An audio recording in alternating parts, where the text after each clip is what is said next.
Ladies and gentlemen, we are gathered here today for a special episode, a special installment of the Spar Scene podcast. This is going to be installment number 1 of Spar Sessions, where we get together and we gossip about the hot goss of the combat sports world. And in this case, we're gathered kind of to, I guess, celebrate the death of, I don't know, quality fights, or maybe the death of boxing as a sport in general. I don't know what you want to call it, but in the last, say, 3-4 years, we've seen the uptick of celebrity boxing. And the biggest purveyors of this, the masters, the champions, would be Logan and Jake Paul, who, you know, older generations might not have any idea who they are. They might see them on wrestling or something like this and wonder, who is this person? They're just like massive podcasters, massive media personalities. It's just masters of generating controversy and drama. On the other end, we have Dillion Danis. So Logan Paul versus Dillion Danis, celebrity boxing. Probably is going to be some ridiculous amount of money on pay-per-view. Don't pay for it. Just stream it. It's going to be Dillion Danis versus Logan Paul. It's a beautiful fight. This thing has gotten so overblown on social media. Anybody want to just fill us in, keep us, our viewers, up to snuff on what Dillion Danis has been up to in order to build this fight? Because it's horrendous. Yeah, I don't think we even really have to catch up. If you're on social media or you have a phone, you probably know what's going on. Originally we had KSI. We still have KSI versus Tommy Fury headlining, being the main event. And then Dillion Danis started going crazy, calling out Logan Paul's fiance. Was it wife now? I guess it's fiance. I don't know. Nina Agdal. Yeah, started calling her out, finding all these pictures of her with all these old celebrities like DiCaprio and stuff. So yeah, so we have them as the double main event now. It's not just a main event, it's a double main event because they realize how much they messed up by not having them as the main event. So we have Logan Paul versus Dillion Danis as the double main event, the people's main event. That's what we're going to talk about. That's what we're looking forward to. So my question for you guys, well, actually for Brad, 'cause I know, Alex, you have the answer for this, but Brad, are you excited for this fight or not?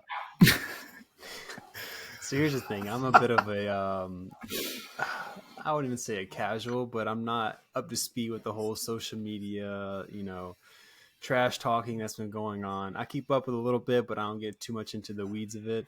I'm excited to see this fight. I think the buildup has kind of begun to get like redundant a little bit. It's kind of the same thing, but overall, like, I'm ready to see the fight. I'm ready to see how Dillion Danis can perform, because we haven't seen him fight since who knows how long. He fought in Bellator. Didn't really do much there. Of course, he's a big jiu-jitsu guy, so to speak, even though he hasn't competed there in years either. So I'm ready to see what Dillion Danis actually can do in the ring, because he talks so much. He's been talking for years, and we finally get to see him step in the ring and put all of that trash talk to work. So that's what I'm excited to see.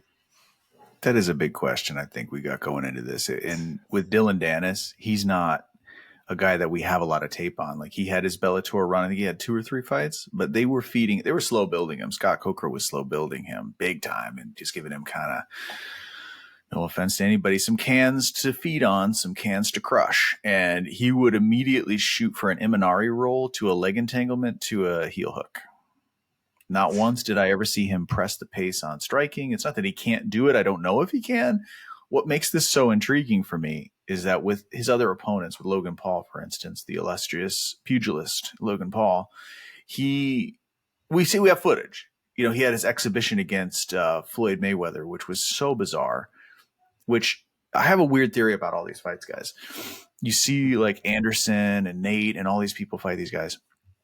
If you look closely at the rules of boxing and whatnot, and what's professional and what's not, Tommy Fury fought Jake Paul. We got Tyson versus Ngannou coming up, Tyson Fury.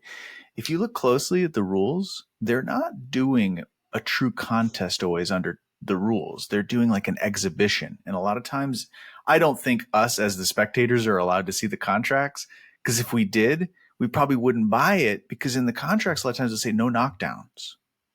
Excuse me?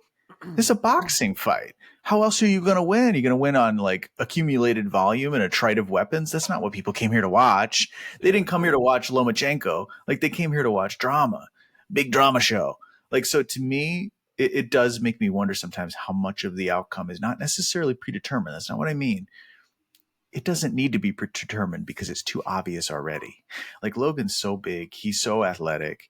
To me, I just don't think Dillion actually stands a chance if Logan shows up dialed in, ready to go. He's giant, he's big, he's got more boxing experience under the bright lights. He might as well be the greatest boxer of all time at this point, guys. And Brad knows this. He's just being a hater, dude. He knows it. He Prime beat energy, Mayweather, dude. man. Listen, Hey, beat him. listen. Did you see the clip? Did you see the clip when Logan fought Floyd? At the beginning of one, I don't know what round it was. Beginning of a round, Logan said, "Hey, champ, take it easy. It's an exhibition." Yep. Come on. Yep.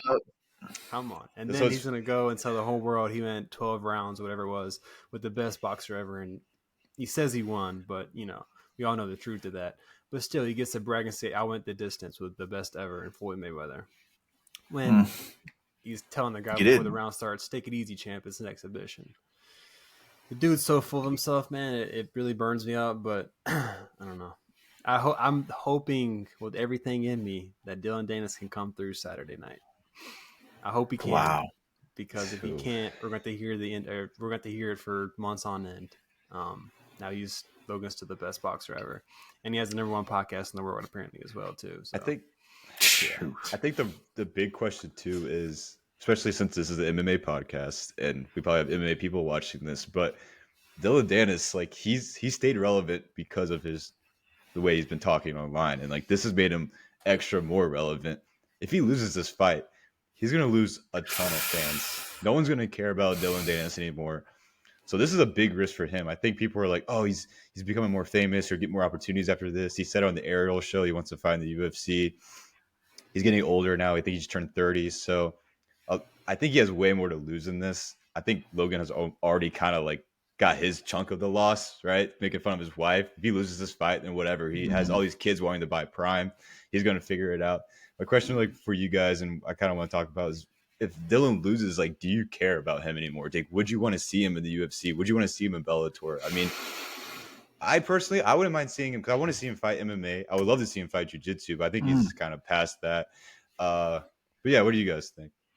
I'd like to see him fight more MMA. And honestly, this is going to be a little bit of a hipster take, but when I watched his interview with Ariel, I kind of got the feeling that Mr. Dillion Danis is hurting.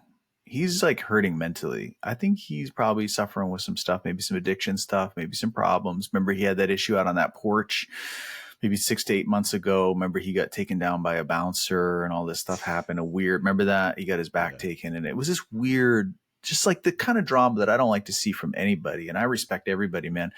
I would love to see him kind of pull himself out of the drama hole and like have some really actual fights. And like, somebody who puts that work in to get to the point that he did with jiu-jitsu, you know, they have the discipline.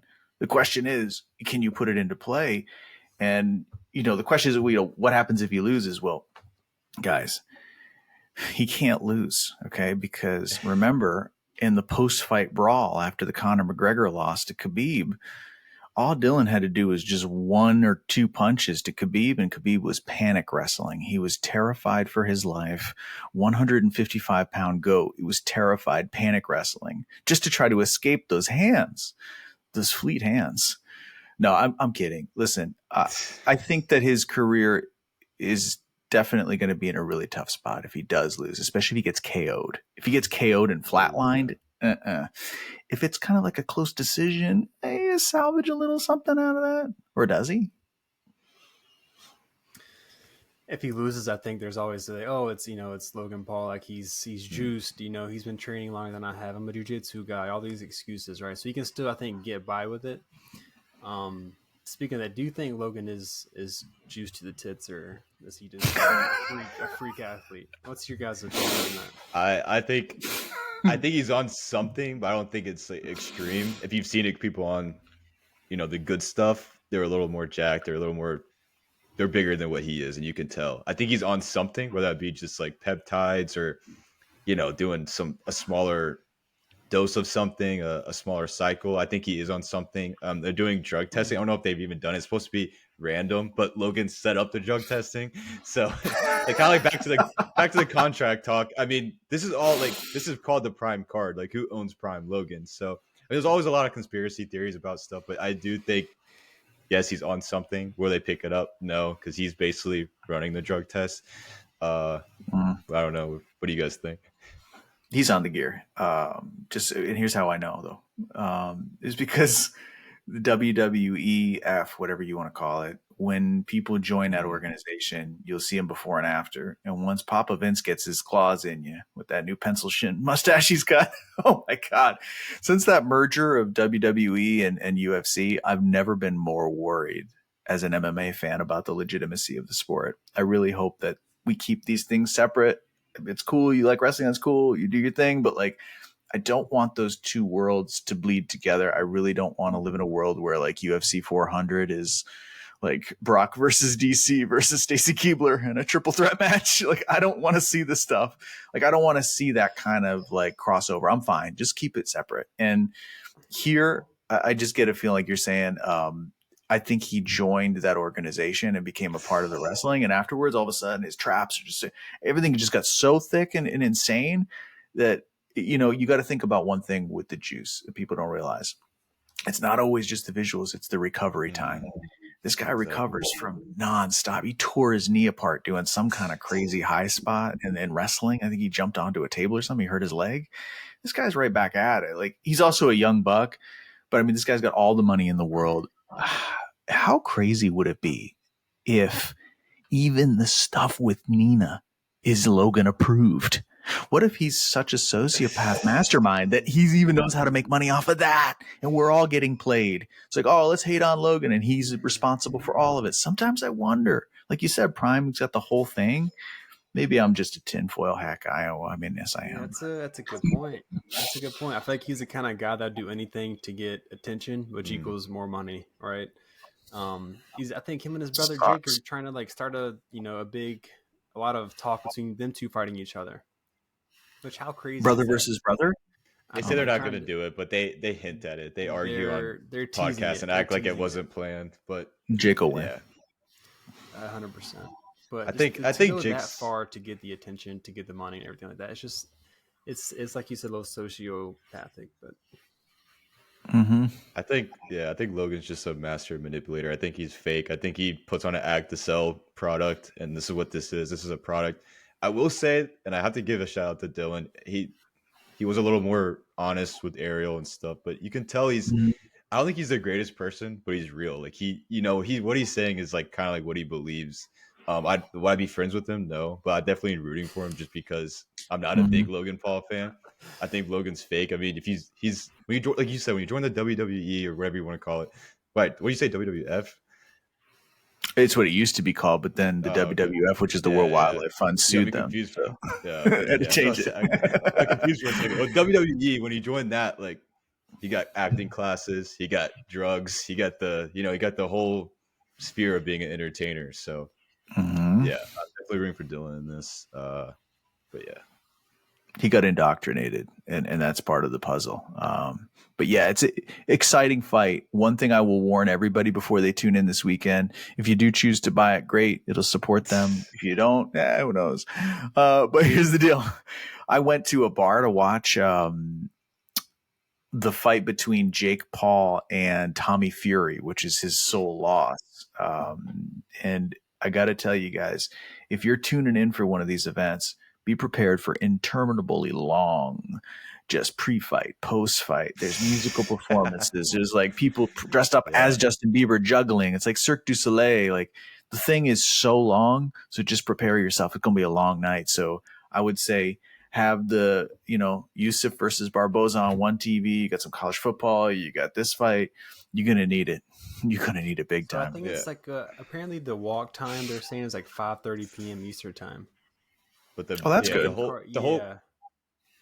The whole card starts at 2 p.m. though, so it's going to be like 3 hours until we see Logan, because it's a double main event. So the double main event walks. So I'm assuming that's Logan and Dillion. So I'm thinking like 5 o'clock for the Dillion fight. Oh, that's perfect because then people who want to tune into both can kind of be done with it by the time the real card is heating up, at least with UFC Yeah. stuff. And I will say, like, before we close it out, I'll give it the pre-fights or the prelims to the main card. We do have like some creators that do take it seriously. So we got like King Kinney and Anthony Taylor. That would be a decent fight. We have Salt Poppy versus Slim. I mean, that's those guys take it really serious. But I mean, at the end of the day, like, they're not real fighters in my opinion. So if you want to watch that, I would watch out for those two fights. But I don't even know if I'm going to watch it. Before we end, we need predictions. Let's do the two main fights: KSI versus Tommy, and then Logan Paul. Okay. Well, that's an easy Tommy Fury wash. I know. I just want to see what Alex has to say. Come on, KSI. Get out of here. Yeah. Get out of here. You don't deserve any of this anymore. You're not a boxer. You want to be like, I want to say want to be Logan Paul. It's just like, what do you, like, come on, man. Like, you're not, this isn't what you're here to do. Like, stay on the YouTube, stay on the internet. You know, you're not really like a athlete. I mean, you're fit, but you're not, this isn't your space, you know. And that's just I'm not big into the YouTube stuff, but that's just my opinion from the outside. Yeah, I think what is disappointing is that Tommy Fury probably won't starch him the way I would like it. Tommy Fury is actually pretty talented, and he's got a wicked jab, and he works behind it pretty nicely. But he's also a bit tentative, a little bit.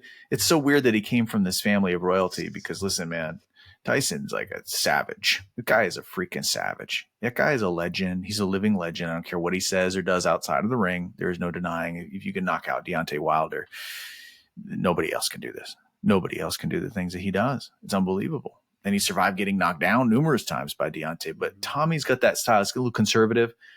I think he's probably going to take a decision, a nice jab-heavy decision. And then also, if I had to predict, I have a feeling that Logan might get a TKO, a standing TKO against Dillion. I don't think he's going to knock him down necessarily, but he might be swarming him and causing him a lot of damage. And maybe after a while of this, they might stop in and separate them, perhaps. Mercifully.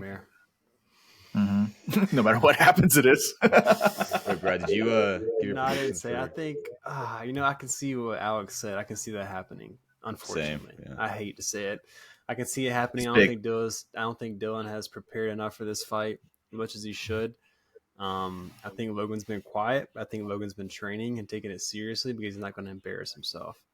I think Dillion has just been too much. I think he's been in his head too much. He has a lot going on. Like we were saying with, like, I guess not even rehab, but just kind of recovering from just being, I think, down the dumps for so long. And he's getting sued too. He's not prepared to fight, in my opinion. I think Logan wins. Maybe decision, maybe knockout. I don't know. I don't want to go that deep into it. But I think Logan does win.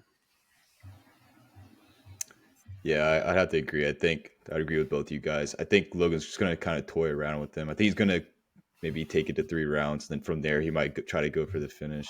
I mean, I think that's one thing that worries me too, other than Dillion getting sued and all that other crap. He doesn't even have a team. I don't think he has. He's been hopping around to different places. I mean, he was with Alex Pereira.